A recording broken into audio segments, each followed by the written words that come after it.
پاکستان تحریک انصاف کا رد عمل D G I S P R کی اس پریس کانفرنس کو لے کے D G I S P R کو جو ہے کوئی پرانا اسکرپٹ پکڑا دیا گیا تھا. بہت سی باتیں نہیں کی جانی چاہیے تھی, غلط بیانی سے بھی کام لیا گیا. D G I S P R صاحب ہمارے درجات بلند کرتے رہتے ہیں. اس وقت نون لیگ بھی مذاکرات کر رہی ہے اور اسٹیبلشمنٹ بھی کر رہی ہے. طالبان کو واپس لانا سیاسی حکومت کا نہیں, باجوہ اور فیض کا کارنامہ تھا. باجوہ اور فیض کی انکوائری کریں. صوبائی حکومت کی کارکردگی کا جائزہ لینا فوج کا کام نہیں ہے. کبوتر جو ہے وہ ایک خبر لے کر آیا ہے امریکہ سے, بڑی گہری خبر جو ہے وہ لے کر آیا ہے.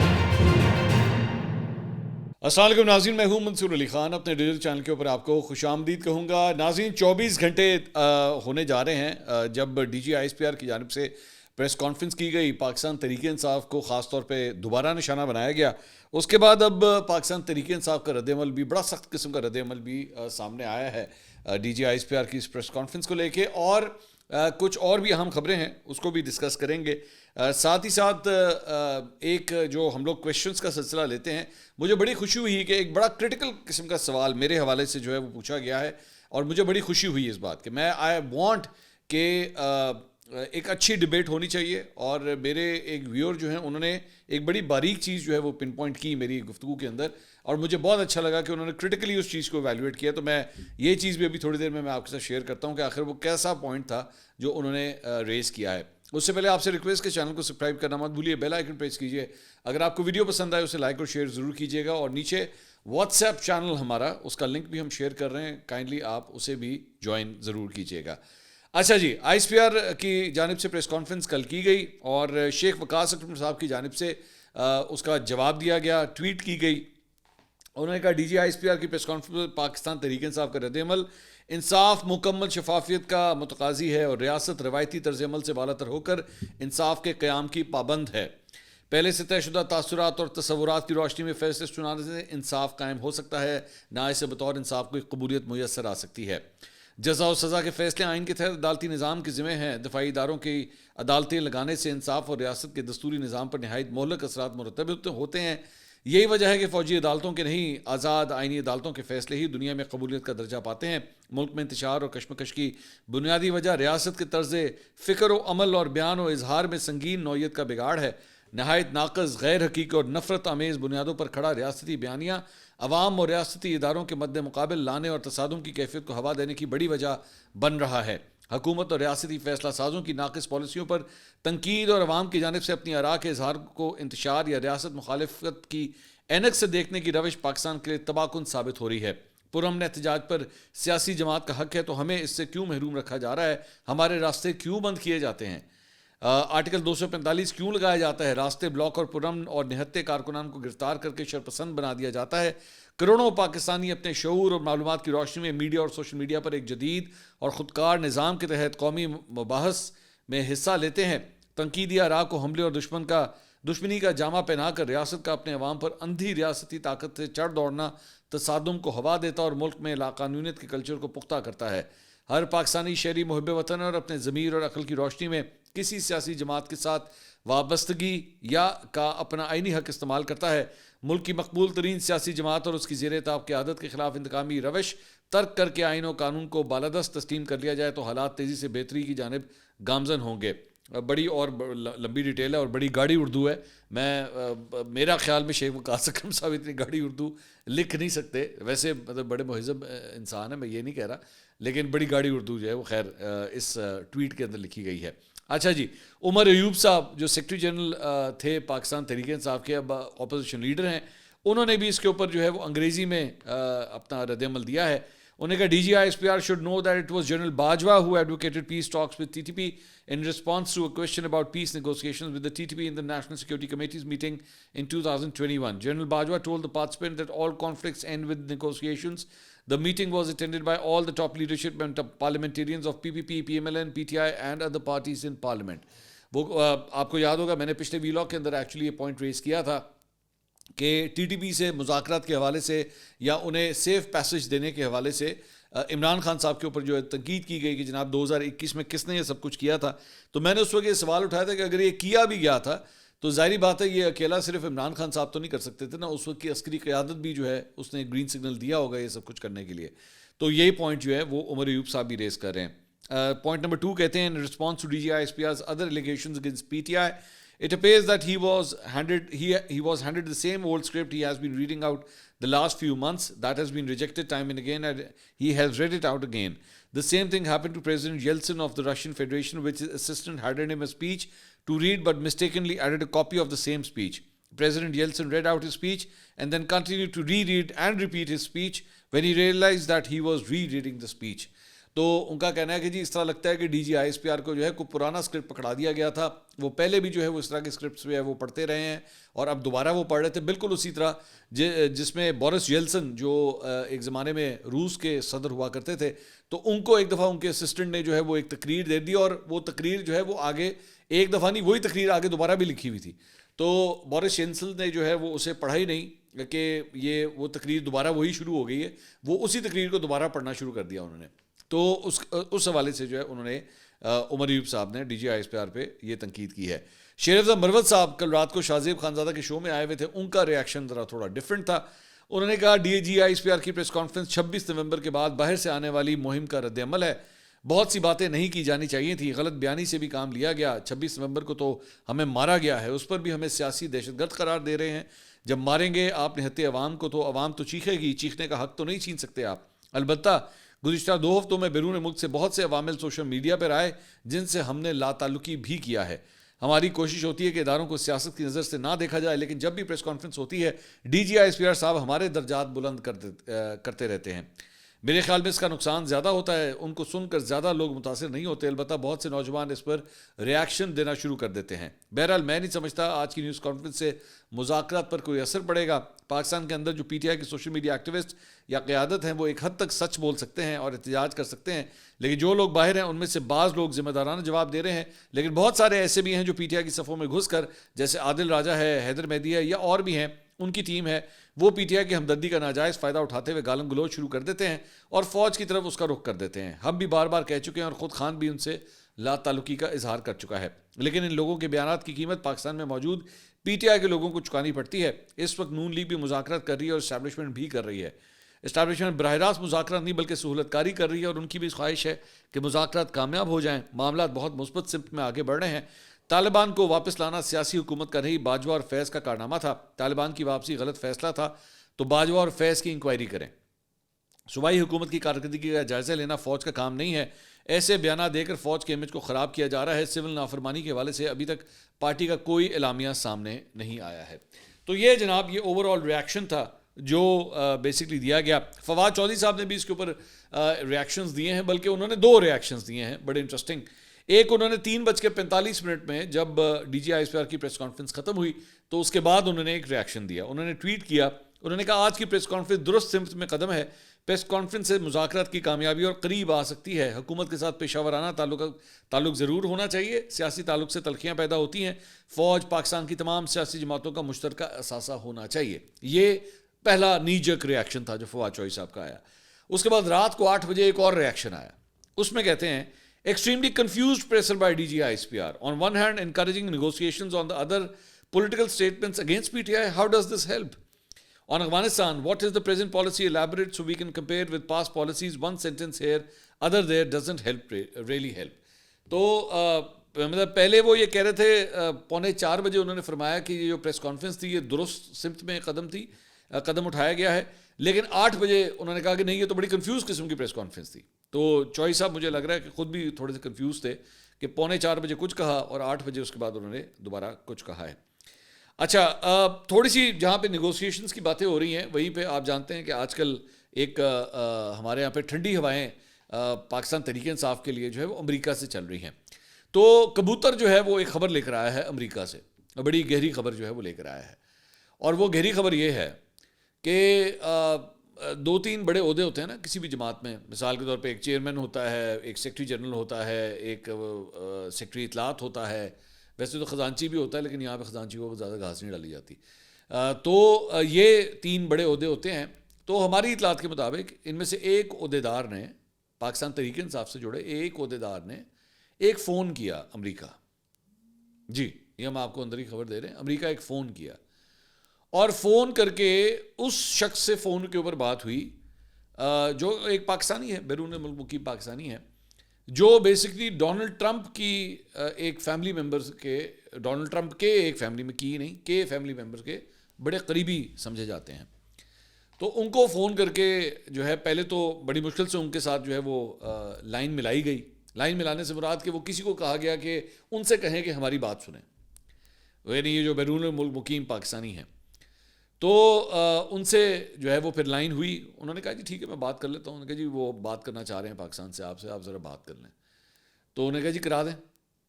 پھر پاکستان سے یہاں سے فون گیا تو انہوں نے کہا جی حکم کریں, بتائیے خیر ہے. انہوں نے کہا جی وہ آپ سے ایک ریکویسٹ تھی. میں کہا کیا بتائیے. انہوں نے کہا جی کیا اگر یہ ہو سکے کسی طرح کہ 20 تاریخ کو ڈونلڈ ٹرمپ نے جب اپنے عہدے کا حلف لینا ہے تو اس سے پہلے اگر ایک ٹویٹ ہو جائے خان صاحب کے لیے تو کتنا چنگا کام ہوئے.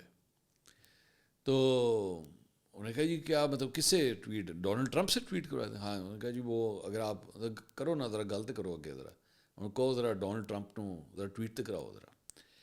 تو انہوں نے کہا کہ دیکھیں یہ ممکن نہیں ہے, میں ان معاملات میں نہیں پڑھ سکتا, یہ بڑی عجیب سی بات ہے کہ میں ڈونلڈ ٹرمپ کو کہوں کہ جی عمران خان کے لیے ٹویٹ کریں. تو انہوں نے کہا اچھا پھر مطلب جی ڈونلڈ ٹرمپ نہیں ہو سکتا تو کوئی خاندانی کوئی لیکن ہو ٹرمپ کے خاندان میں سے, مطلب یہ بہت ضروری ہے کہ ٹرمپ کے خاندان میں سے کوئی بھی کر دے, مطلب وہ بیٹی کر دے, وہ کیا نام ہے وہ داماد کر دے, بیٹا کر دے, کوئی بھی کر دے, بس کر دے, بس اس کے نام کے اینڈ پہ ٹرمپ آتا ہو, مطلب ٹرمپ جو ہے وہ آتا ہو تو ایسی عہدے نال ہی کام چلا لیں گے. ذرا ٹویٹ تو کرا دے ذرا خان صاحب کے حق میں ذرا. تو انہوں نے نا بڑے پیار سے محبت سے انہوں نے کہا کہ آپ فرد جذبات میں بہت آگے جا رہے ہیں, یہ میں نہیں کر سکتا. تو کہنے کا مقصد یہ تھا, یہ جو بیسکلی کبوتر یہ جو خبر لے کر آیا ہے کہ اس چیز کے اوپر آج کل کام ہو رہا ہے. مقصد یہ تھا آپ کو بتانے کا کہ پی ٹی آئی کی جانب سے اس چیز کے اوپر کام ہو رہا ہے. میں نے اس سے پہلے بھی آپ کو ایک خبر دی تھی کہ ایک کام تو یہ ہو رہا ہے کہ ان لوگوں سے کسی طرح یہ ٹرمپ انتظامیہ سے جو ہے وہ خان صاحب کے لیے ایک انویٹیشن جو ہے وہ نکلوایا جائے کہ جی عمران خان صاحب کو بھی جو ہے وہ تقریب حلف برداری میں بلایا گیا ہے. تو ابھی تک اس کے اوپر تو ڈیولپمنٹ نہیں ہو سکتا ہو جائے, ظاہری بات ہے ابھی تو چند ہفتے پڑے ہیں, لیکن ساتھ ہی ساتھ یہ کام بھی چل رہا ہے. تو ان صاحب کو جو ہے وہ یہ بھی کہا گیا کہ آپ اگر کہتے ہیں تو ہم آپ کو کسی اور عہدے دار سے بھی کوئی آپ مطلب مثال کے طور پہ سی ایم صاحب ہو گئے گنڈا پور صاحب, ان سے کروا دیتے ہیں کال آپ کو, تو آپ ذرا اس پہ غور و فکر کریں. تو انہوں نے پھر بھی معذرت کی, انہوں نے کہا نہیں یہ ممکن نہیں ہے, یہ نہیں ہو سکتا, میں نہیں کر سکتا, آپ کسی اور سے کرائیں.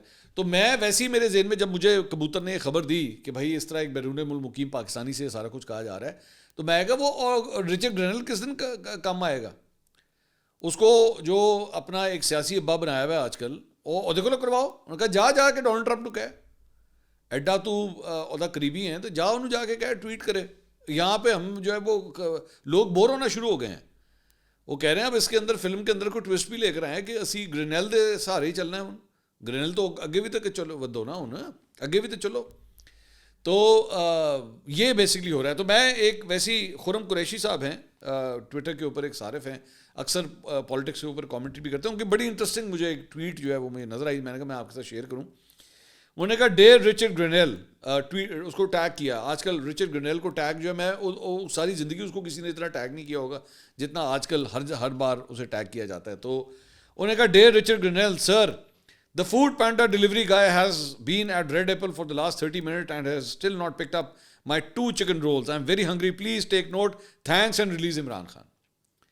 وہ کہا پاجی ریڈ ایپل تھے نا میں آرڈر دیتا ہے, تو وہ جو فوڈ پانڈا والا بندہ ہے نا وہ میرا آرڈر لینے کے لیے وہاں پہ کھڑا ہوا ہے آدھے گھنٹے سے, اور وہ آرڈر میرا جو ہے وہ لے کے نہیں آ رہا. آپ برائے مہربانی اس کو کچھ کریں اور عمران خان کو بھی چھوڑ دیں. تو پاکستانیوں نے نا جہاں پہ پی ٹی آئی کے فالوورز جو ہیں وہ ہر بات کے اوپر ٹیگ کر دیتے ہیں عمران خان یہ اس کو رچرڈ گرینل کو, تو اس کا مذاق بننا شروع ہو گیا کہ اب یہاں پہ جو ہے نا میرے خیال میں لوگوں کے گھر پہ لائٹ بھی جائے گی نا. انہوں نے کہنا تیری ایسی ٹھہر رچرڈ گرینل اے ویگ لیسکو والے نے پھڑ لا, اے کراچی کے الیکٹرک والوں نے پھڑ لا, ساری لائٹ نہیں آ رہی. کسی کا گٹر بند ہو جائے گا وہ ٹیگ کرنا شروع کر دے گا, کیونکہ وہ میں دیکھ رہا تھا پی ٹی آئی کے بہت سے لوگ شہباز گل ڈک ڈک کر کے ایک ہٹ 2 منٹ کے بعد انہوں ٹیگ کرتا ہے اے ویگ لا اے ہوا جی. مطلب وہ لٹرلی بیچارہ کسٹمر سروسز بن گیا. وہ جس طرح وہ آپ فون کرتے ہیں نا کسٹمر سے, بینک والوں کو فون کرتے ہیں میرے کریڈٹ کارڈ کا مسئلہ ہے ذرا اس کو حل تو کریں, وہ بیچارہ وہ بن گیا, اس کی یہ صورتحال ہو گئی. اچھا جی, اس کے علاوہ جناب جو آپ کے تھوڑے سے کویشچنس بھی آئے ہوئے ہیں, ذرا اسے بھی لے لیں. تو ایک بڑا کرٹیکل کویشچن میں سب سے پہلے شامل کرنا چاہوں گا. فاروق ملک صاحب ہیں, انہوں نے لاہور سے یہ سوال کیا اور وہ سوال بڑا انٹرسٹنگ ہے. انہوں نے کہا, منصور بھائی میں گزشتہ کئی سالوں سے آپ کے اس پروگرام کا ریگولر ویور ہوں اور شاید ہی کوئی بھی آپ کا شو مس کیا ہو. آپ کا شکریہ فاروق بھائی, میرے لیے آنر کی بات ہے یہ. بھائی آج آپ کے اس پروگرام میں ایک بات پر میرا اعتراض ہے, جو آپ نے یہ بات کی ہے کہ 26 تاریخ کو عوام نے نہیں, اسٹیبلشمنٹ نے احتجاج کو ناکام کروایا اور تمام بڑے شہر حکومت نے بند کر دیے تھے. تو بھائی اس تجزیے پر میں آپ کو آپ ہی کے ہی 26 نومبر کے اس پروگرام کا یاد کروا دیتا ہوں جو آپ بتی چوک پل پر کر رہے تھے, جس میں آپ نے عظمیٰ بخاری کا, یہ آپ اسکرین پہ بھی دیکھ رہے ہیں وہ جو انٹریکشن ہمارا ہوا تھا, عظمیٰ بخاری کا ایک چھوٹا سا انٹرویو بھی کیا تھا, اور اسی میں آپ نے کہا تھا کہ میں پورا شہر کراس کر کے یہاں پہنچا ہوں, کوئی راستہ بلاک نہیں. تو پھر آج آپ کہہ رہے ہیں کہ 26 نومبر کو تمام بڑے شہر بند تھے. پلیز اس پر وضاحت ضرور کریں, کیونکہ یہ آپ کے ریگولر ویور کی نظر میں آپ کی کریڈیبلٹی کا سوال ہے. آپ کے جواب کا منتظر رہوں گا اور آپ سے امید کرتا ہوں کہ آپ ضرور وضاحت کریں گے. فاروق بھائی آپ کا بہت شکریہ, آپ نے یہ چیز پن پوائنٹ کی, اینڈ آئی ایم گلیڈ کہ اس کا مطلب ہے کہ آپ بڑی باریک بینی سے میری کہی ہوئی باتوں کو جو ہے وہ نوٹ کرتے ہیں. یہ میرے لیے آنر کی بات ہے, میں آپ کو بالکل جواب دیتا ہوں. فاروق بھائی پہلی بات تو یہ کہ ایک چھوٹی سی غلطی, ہم لوگوں نے پروگرام 26 نومبر کو نہیں 24 نومبر کو کیا تھا. ہم نے 24 نومبر کو پروگرام کیا تھا, 26 کو نہیں کیا تھا. 24 نومبر کی جو کال تھی نا, اس دن ہم نے یہ پروگرام کیا تھا اور ہم نے مینار پاکستان کے سامنے سے جا کے کیا تھا. ایک چیز. دوسری بات یہ جو میں نے پچھلے ویلاگ میں بات کی تھی نا کہ شہر بند کیے ہوئے تھے, شہر بند, اور جو میں نے اس دن کہا تھا کہ جی رستے جو ہے لاہور شہر کے تو کھلے ہوئے ہیں تو لوگ کیوں نہیں آ رہے, شہر بند کیے ہوئے تھے انٹری اور ایگزٹ کے راستے, کہ لوگ موٹر وے پہ نہیں چڑھ سکتے تھے. آپ کو یاد ہوگا انہوں نے مینٹیننس کے نام کے اوپر, ریپیئر ورک کے نام کے اوپر پوری موٹر وے بند کر دی تھی. ٹھیک ہے, جی ٹی روڈ بھی جو ہے اسے بلاک کر دیا گیا تھا. تو جو انٹر سٹی جو روٹس تھے نا ان کو بند کر دیا گیا تھا. ٹھیک ہے, البتہ شہر کے اندر موومنٹ پھر بھی کافی حد تک اوپن تھیں, رکاوٹیں کھڑی ہوئی تھیں, لیکن وہ ایسی نہیں تھی کہ لوگ, مثال کے طور پہ اگر ایک سڑک ہے اس کے سائڈ کے اوپر کنٹینر کھڑا ہوا تھا یا سائڈ پہ جو ہے وہ بس جو ہے وہ کھڑی کی ہوئی تھی, وہ بوقت ضرورت سیدھی کی جا سکتی تھی راستہ بند کرنے کے لیے. تو اس طرح کی رکاوٹیں جو ہیں وہ کھڑی تھیں, لیکن بڑے بڑے شہروں کے انٹری اور ایگزٹ پوائنٹس بند کر دیے گئے تھے. تو آپ تو بیسکلی راہ میں رکاوٹیں تو کھڑی کرتے رہے, اور اسی وقت جو ہے وہ 24 25 26 کو پورے اسلام آباد کو بھی کنٹینر سٹی بنا دیا گیا تھا, ہر جگہ رستے بند کیے ہوئے. تو اتنے رستے بند کرنے کے بعد اس کے بعد یہ کہا جائے کہ جناب عوام نکلی نہیں, عوام نے اس کو ناکام بنا دیا, ایسے اسیس کیا نہیں جا سکتا. اسیسمنٹ تو تب ہوتی ہے نا کہ رستے کھلے ہیں اور اس کے بعد عوام نکلی یا نہیں نکلی, اسیسمنٹ تو تب ہوتی ہے. پھر اس کے بعد ایک ڈر بھی موجود تھا پنجاب کے اندر, تو آپ جانتے ہیں کہ بڑا بروٹلی پی ٹی آئی کے لوگوں کو جو ہے ڈیل کیا گیا, لوگوں کے گھروں میں گھس کے, مطلب ایون فیملیز کے ساتھ, ماؤں بہنوں کے ساتھ بدتمیزیاں ہوئی ہیں. There is no question about that. So I think اتنا بلینکٹ اسٹیٹمنٹ جو ہے وہ دینا ذرا مشکل کام ہے کہ جناب پی ٹی آئی کا احتجاج جو ہے یہ فیل ہو گیا تھا. آپ نے لوگوں کو نکلنے بھی تو نہیں دیا نا, ڈر کا فیکٹر تو بیچ میں سے نکالیں ایک دفعہ, پھر اسیسمنٹ ہو سکتی ہے کہ کیا وہ فیل تھا یا نہیں تھا. ایک بات. دوسرا, میں ایک ہمارے بڑے ریگولر ویور ہیں, میں ان کا نام جان بوجھ کے نہیں میں لینا چاہ رہا, I want to keep it private, لیکن میری آج ان سے بات ہوئی اور انہوں نے مجھے انفارم کی ہے ایک چیز جو میں آپ اپنے دیگر ویورز کے ساتھ شیئر کرنا چاہوں گا. انہوں نے کہا کہ ان کی جو والدہ ہیں وہ بھی میری بہت ریگولر ویور ہیں, بلکہ وہ اتنی ریگولر ویور ہیں, وہ مجھے بتا رہے تھے کہ اگر کبھی فیملی ممبرز آپس میں اکٹھے ہوں اور کوئی سیاسی بحث شروع ہو جائے تو ان کی جو والدہ ہیں وہ مجھے کوٹ کر کے جو ہے وہ بحث کرتی ہیں دوسرے سے, کہ میں نے منصور علی خان کی یہ بات سنی ہے, میں نے منصور علی خان کی بات سنی ہے. وہ میری بڑی ریگولر ویور ہیں. ریسنٹلی یہ ان کو پتہ لگا کہ انہیں کینسر ہے, ان کو کینسر ڈیٹیکٹ ہوا ہے, اور میں چاہوں گا, میں خاص طور پہ یہ بات چاہوں گا کہ میرے جتنے ویورز ہیں وہ ان کی صحت کے لیے دعا کریں. وہ ہماری والدہ کی عمر کی ہیں اور اتنی بزرگ خاتون اس جذبے کے ساتھ میرا ویلاگ دیکھتی ہیں, میرا یوٹیوب چینل دیکھتی ہیں, اور مجھے خاص طور پہ ان کے جو بیٹے ہیں انہوں نے مجھے یہ بات جو ہے وہ انفارم کی. تو میں زیادہ کچھ تو کر نہیں سکتا, میں کبھی ان سے نہیں ملا ہوں, میں آج تک کبھی ان کی والدہ سے نہیں ملا ہوں, لیکن یہ مجھے 2-3 دفعہ انہوں نے فون پہ ذکر کیا کہ میری والدہ آپ کی بہت ریگولر ویور ہے. تو میں آپ لوگوں سے ریکویسٹ کروں گا کہ پلیز ان کی صحت کے لیے دعا کیجیے, اور ان کا یہاں پہ لاہور کے اندر ہی جو ہے وہ علاج شروع ہو چکا ہے, but we wish her the best of health, اور ہم چاہیں گے کہ وہ اس موذی مرض سے جو ہے وہ کسی طرح ریکور کر سکے. تو میں نے سوچا یہ میرے ذہن میں ایک چیز تھی, میں چاہ رہا تھا کہ یہ بھی آپ کے ساتھ جو ہے وہ شیئر کی جائے. عطا اللہ محمد صاحب ہیں, ان کا پشاور سے سوال ہے. منصور بھائی, میرا میاں نواز شریف صاحب اینکرز کو انٹرویو کیوں نہیں دیتے, اور آج کل بہت چپ سی سادھ لی ہوئی ہے, حالانکہ حکومت بھی ان کی ہے اور بیٹی بھی سی ایم ہے, کیا اسٹیبلشمنٹ میاں صاحب کی توقعات پہ پوری نہیں اتری, اور خواجہ سعد رفیق بالکل سائڈ پہ کیوں ہوئے ہیں؟ بہت اچھا سوال ہے عطا اللہ بھائی آپ کا. ایک تو آج کل اگر آپ بات کریں, خاص طور پہ آج کل, یہ آج کی ڈیٹوں کی اگر آپ بات کریں, تو شریف خاندان آلریڈی ایک شادی میں مصروف ہے آج کل. یہ بلکہ یہ شادی کی چند پکچرز بھی ہمارے پاس آئی ہوئی ہیں. تو ان کے بیسکلی جو مریم نواز صاحبہ کے بھتیجے بنتے ہیں, ان کی جو ہے وہ شادی کی رسومات جو ہیں وہ آج کل جاتی عمرہ میں چل رہی ہیں. تو ظاہری بات ہے خاندان پورا ویسے بھی وہاں پہ بزی ہے. لیکن آپ کا چونکہ ایک جو ہے وہ براڈ بیسڈ آپ کا سوال ہے کہ میاں صاحب انٹرویوز کیوں نہیں دیتے, میاں صاحب کبھی بھی انٹرویو دینے کے حوالے سے کمفرٹیبل نہیں ہیں. ایک بڑا مشہور کلپ ہے, طلعت حسین صاحب جو ہے وہ ایک دفعہ میاں صاحب کا انٹرویو کر رہے تھے, تو وہ اس وقت جب وہ انٹرویو کر رہے تھے تو اسحاق ڈار صاحب وہاں پہ بیٹھے ہوئے تھے. تو ادھر سوال میاں صاحب سے وہ طلعت صاحب کرتے تھے, جواب وہاں سے جو ہے نا وہ ڈکٹیٹ کروا رہے ہوتے تھے اسحاق ڈار صاحب. تو طلعت صاحب اتنا چڑھ گئے کہ انہوں نے کہہ دیا اسحاق ڈار صاحب کو کہ ڈار صاحب میاں صاحب بالکل ٹھیک جواب دے رہے ہیں, آپ ان کو دینے دیں, پلیز اسٹاپ انٹرفیئرنگ. یہ ہوا تھا, یہ ہوا ہے ٹی وی کے اوپر.